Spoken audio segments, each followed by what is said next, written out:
Hi guys, it's Steph from IDRIVEACLASSIC, and today I'm back in this amazing and super rare Nissan Bluebird from 1986, and I cannot wait to show you this. And I've driven quite far to come and test drive it, so I definitely hope it's worth the wait. And in this video today I'm going to show you around the outside, show the inside, and as you've probably already seen already, no pun intended, it is super blue. And then we're going to start her up so you can listen how she sounds and take her out for a drive as well, because this is my first rare Japanese car. It's my first, I would definitely say, I think it's my first properly foreign classic car, so I'm really excited to take it out, and I hope that you're going to love it as much as I've loved it at first glance. So let's have a look round and see what she looks like. How exciting. Today we're off out in a Nissan Bluebird. I haven't seen one of these forever, and later on I'll tell you exactly, well, roughly how many are left. We do have to take the website howmanyleft.com with a pinch of salt. However, as you can see, it's a pretty rare car. It's a Japanese import. We know this because of the dash, which I'll show you later on, and some paperwork that Dan has, and also it's just an incredibly exciting car to take you out in. And in fact, it's my first review of a Japanese car. So there'll be some of you at home watching saying, well, I thought it was called a Datsun Bluebird. And you would be right. Some were known as Datsun, some were known as Nissan, because from 1958 through to 1986, exported Nissans were known as Datsuns. And with this being a 1986 and also a Japanese car, I am quite surprised that it isn't a Datsun, but here we go. Now, one of the other interesting things that I spotted when I was doing my walk around was the pantograph wiper, which kind of wipes across like a bus, and it creates a really neat wipe line, which is an incredibly sad thing to notice probably. But as you look around this car, you'll see that it's incredibly good condition, and it's also a local car as well. It was sold in Carlisle. It still lives in Carlisle. And as we get inside it and we take it out for a drive, you'll see that unlike, you know, some of the other 80s Japanese cars that you see at things like Japfest, it hasn't been lowered, it hasn't been messed about with. It is a very original car. So it's quite exciting to take you out today, because I think it's going to be a really good test drive. There's lots of quirky features in the car as well. I mean, look, this is probably one of the cars that I'm most excited ever to take you out in. And as we come round, you'll see that it's just, I've fallen in love with it already, and I've not even got behind the wheel. So I'm going to spin you back round to the front so you can have a quick look again. And you'll see that all the shot lines as well are incredible. And wait to see the inside, because that's where this car really starts to shine. It is really blue. I've never been more excited to show you the inside of a test car, and this one is just unreal, and it's really putting the blue in the Bluebird name. Everything is blue apart from this window winder. Everything is blue, right down to even, look, the little door locks are blue. So I would imagine that if anything plastic breaks in this car, it's going to be an absolute nightmare to try and get some more of it, because look at it, every single bit of this car is colour coded, from the vinyl seats through to the steering wheel, through to every single bit. Look at all this. There's only a couple of bits that aren't blue actually. But as you'll see as we have a look in, and I'm going to show you the dash in a little bit more detail in a second, is that everything is quite advanced. I mean, look at all these controls and dials. There is a lot going on here. You've got all your different wiper functions. You've got all your heater controls. I mean, look at it. It's, oh, and a Neil Diamond tape. You've got everything right through to a 5th gear. And you've even got your little glove boxes. And every single thing in this car is blue. And one of the things that I quite like, and maybe I'm just a little bit sad, is that everything's almost a different shade of blue. There seems to be kind of different bits of blue, different tones of blue, and it all works. And when you get in this car, I would challenge you not to feel happy. Everything feels very happy. It feels very jolly. You know, it's a very well laid out car. Now let me show you the dash in a little bit more detail. I also quickly wanted to show you the back as well, because not only does the blue continue through from the front to the back, so does the comfort as well. And as you can see, everything in the back, you've got plenty of leg room. You've even got armrests, you know, and your seat tips forward like this, so you can see that the seat reclines. All in all, this is a very well put together little car. I'm very impressed actually. one of the things that really shocked me about this car was the dashboard. Like, it just seems so advanced for the age of the car.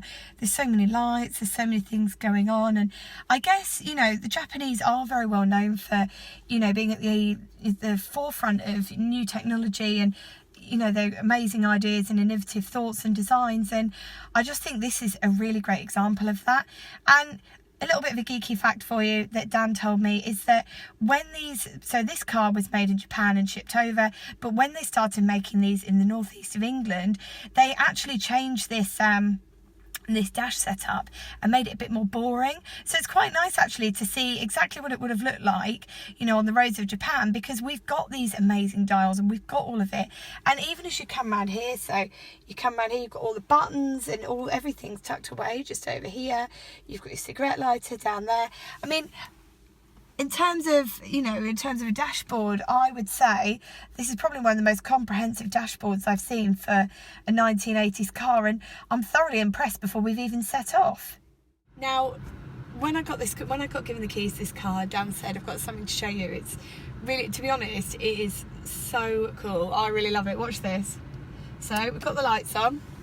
Watch this. I absolutely love that. I would say that is one of the most fun features on this car.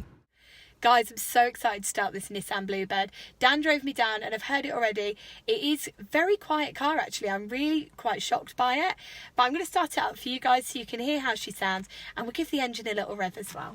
So, by the way, this dash is absolutely amazing.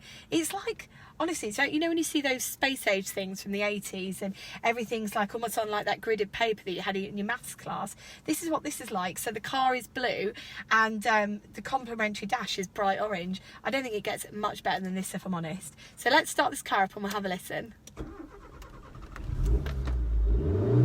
And you can hear that sounds absolutely awesome.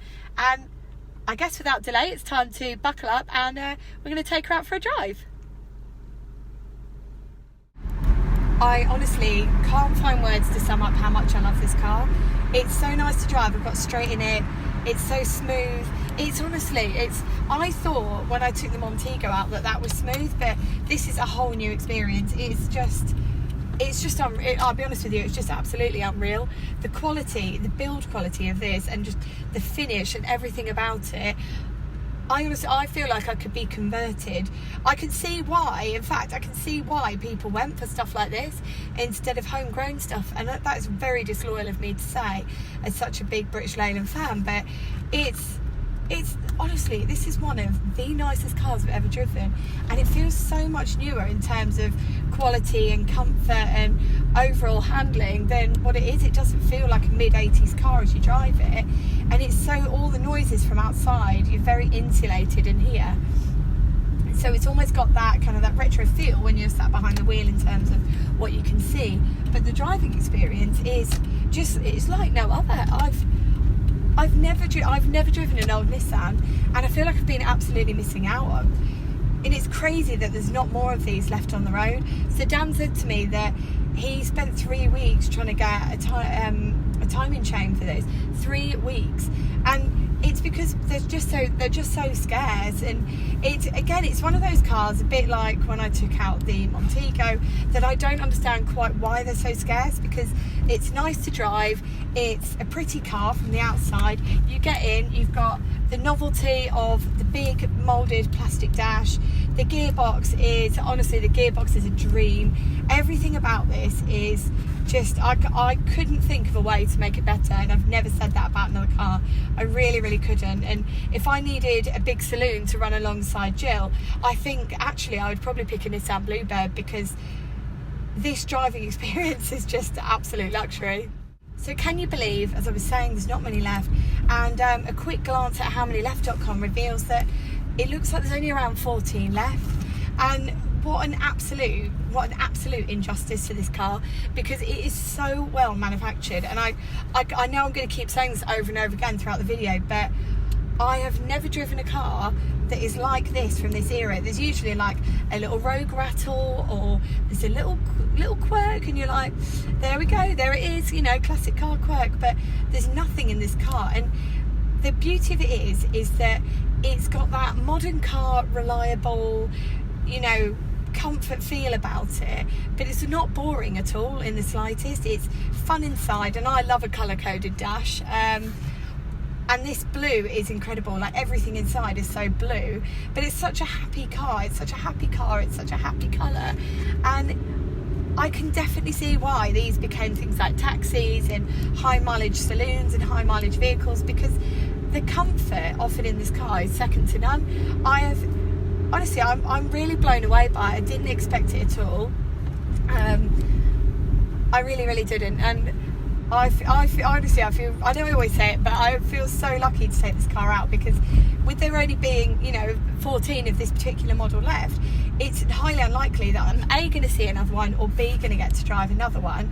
And so what an absolute pleasure it is to drive a car like this with low mileage, so that I can get kind of a real feel for what it would have been like new, which is always quite nice, really, because you get to almost test drive the car as it would have been. And yeah, I would definitely say that this is probably my top car that I've ever driven. Like, I love it that much. It is unreal, and I desperately want one, but let's face it, with only 14 left, I'm not going to get one, am I? So one of the interesting things about this car, and you might have spotted it when we were looking around and we were looking at the number plates, because it does sport the original number plates, is that this car hasn't actually travelled very far. And it's lived in Cumbria its whole life, pretty much Carlisle. And Dan is, I think, the third owner of this car, and pretty much, I mean, one of his friends had it for a fleeting moment, so he's pretty much the third owner on this car. And so he's got really good comprehensive history on the car as well. So it was sold locally, it was sold in Carlisle, and I'm just going to slip in as well that it was one of the last Japanese imports, because so as I alluded to earlier, they were importing them from Japan up until like 85, 86, and then the Nissan factory in Sunderland opened up. So that opened up in 86, so you might know that because they make things like the Micras, and so they started with the Nissan Bluebird, and then obviously they moved through to more modern stuff. But it's very interesting that this was registered in 86, and yet it is definitely a Japanese import, because, you know, got a bit of a crossover there. So I guess it must be one of the last Japanese imports as well, which is always a nice thing to kind of slip in a video and tell you stuff like that. And it's been really nice actually talking to Dan about the car, because he was saying to me that, you know, the original owner became too old to drive, and it was parked up for 14 years in a garage. And he was showing me, he's got some pictures actually, and he was showing me the pictures, and they were so interesting, because honestly it looked like a totally different car. And I hope that when you've been watching this video, you've kind of got a bit of an appreciation for what an absolutely outstanding example it is, because it's incredible. And it so nearly, I guess, didn't become an incredible example that still exists today, because, hello, sorry, saying hello to a Peugeot there, it nearly didn't become an example, because, you know, it could have been scrapped. And it is really a testament to so many people in this car's life that it kept going, from the original owner to the next owner, who saw some magic in this car that hadn't been driven in 14 years, that was covered in rust and dirt and grime and all the rest of it, through to Dan, who's now, you know, investing the time and love to keep it going on the road. And that's one of the things I always like about these really obsolete classic cars, is that there are people in our society that are bonkers enough to keep these cars going, and to say, no matter what it costs, no matter how long or how difficult it is to find the bit I need, I will keep this car going. And I definitely think this is a Bluebird that could end up being the last Bluebird on the road, because the quality and just the way it still looks so new. And yeah, I mean, look, I know I keep saying it, but I am really impressed, and I think this is a real smashing car. I'll be honest with you, I've taken this out for a little bit more of a drive, because I didn't actually want to hand the keys back, because it's honestly, hand on heart, the nicest car I have ever driven, other than my own, of course. And I'm definitely really pleased that I took this out, and I think that after this, it's really inspired me actually to do more Japanese cars, because I cannot believe the quality and how advanced these cars are. I can see why there's a massive scene around retro Japanese cars now, because they're just incredible. Now, let me tell you a little bit about the Nissan Bluebird as we drive along. So one of the first interesting things I found out was that the Nissan Bluebird name was used from the 50s to the 80s to encompass different models. And this car was selling really well in Britain in the 80s, and I can see why, because relatively well for a Japanese import. And I can see why, because, you know, as I've talked to you as we drive around, it's very advanced. The comfort is absolutely unrivaled. I mean, I would struggle to get the same sort of level of comfort and enjoyment from something made today. It's unreal. So from 1986, July in fact, Nissan had their factory in Sunderland, so they made their factory, and they started making the Bluebird. So they shipped all the parts over from Japan, and they started with the saloon. So the saloon was available first, and then the hatchback was available from 1987. Now, this wasn't the first Japanese car to be built in the UK. It was actually the Honda Accord. And the Bluebird continued to be popular, which, in all honesty, I'm really not surprised at, because, as I keep saying, and I'm going to keep saying till I'm blue in the face, no pun intended, this car is amazing. So it was so popular with the British public that by December 1987, they increased the output from 29,000 a year to 40,000. And it was also a bit of a tactical move as well for Nissan, because it helped them crack the European market. Because by being built in the UK, it then meant that it was, you know, built in Europe, and it meant that they could get around quotas for Japanese imports, and it meant that they could sell to countries like Spain and Italy without having to have their progress hampered. And in fact, in Italy, it was the only Nissan available in 1989, alongside the Spanish-made Patrol off-roader. Now, if you're wondering where this sits in kind of the Nissan history, it actually was replaced by the Nissan Primera. And I hope that as we've come out today, you've seen how incredible it is. And I mean, you know, it was a taxi driver car of choice, for goodness sake, and you can see why that was. You can see that it's not a car that's prone to rust. You can see the build quality is exceptional. And yeah, if you get the chance, I would definitely say get yourself a Nissan Bluebird. And that concludes my review of the Nissan Bluebird. And guys, I absolutely love this car. I knew I was going to love it from the minute I saw it and opened those doors. And it's those blue velour seats, it's the blue moulded plastic everywhere, it's everything. Now, I would say this is one of my favourite cars I've reviewed in absolutely ages, and I really hope you've enjoyed it too, because this isn't a car that we see everywhere anymore. There are, you know, the numbers are dwindling. It's a really special car in my opinion. And if you've enjoyed this video as much as I've enjoyed making it and driving this car and having a really great day out, then don't forget to hit like. Any comments you've got, especially trivia about this car, because I absolutely love it and I want to know more, pop it in the comments section below. And of course, if you haven't done so already, hit subscribe, because new classic car videos go up every Wednesday and every Sunday. Now I'm heading home, so it's time to say goodbye, and all I can say is take care and drive safely.